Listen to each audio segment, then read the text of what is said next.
Alright, so for this chapter number 1, we're going to be looking at the regression value. So we looked at this in very brief detail in the Applied 1 video series. So if you still are unsure about it, just maybe go back to Applied 1 just to see what the regression value is.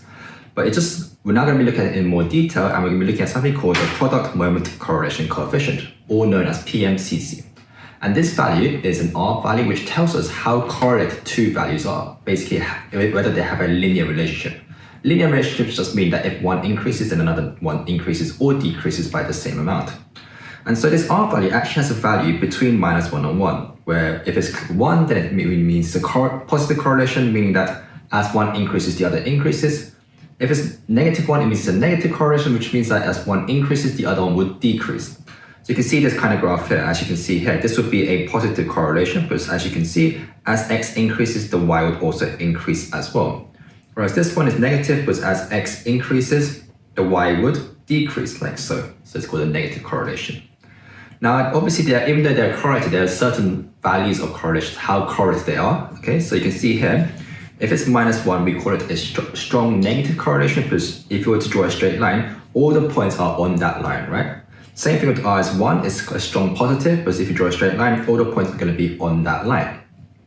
Now, any values in between 0 and 1, we call it a positive correlation. They are correlated, but not as strong, meaning you can see this line here, the points are scattered above and below the line.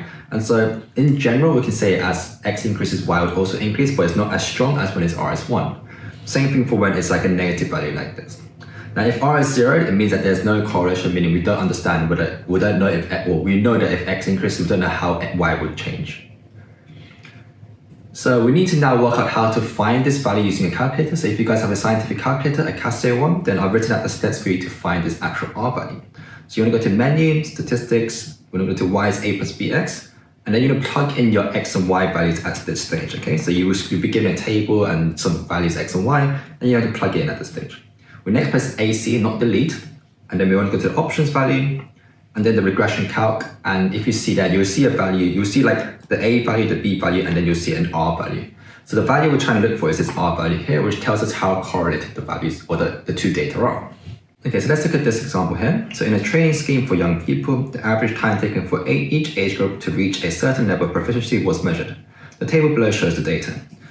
In A, it says use a calculator to find the value of the PMCC for these data. So I found the value here already. I just used the same steps as I did before, plugged in these two values as X and Y, and then if you go into options, you find that the R value is going to be -0.854. It says use your answer to A to describe the correlation between the age and the average time taken for the sample. So first things first, we know that it's a negative value, meaning it's a negative correlation, meaning as the age increases, the average time would decrease. Okay, so that's what you have to explain just in terms of the context of the question. So as you can see here, as the older the younger people took less time to reach a certain level of proficiency, meaning that as you get older, the level or the time taken to reach proficiency would decrease. So it's just answering the question or explaining the correlation in the context of this problem here. And that's really about it for this part of the regression value or the PMCC value. And it's not really too difficult to find, and they won't give you any more like, this is the main 1-mark question that they could give you in the example.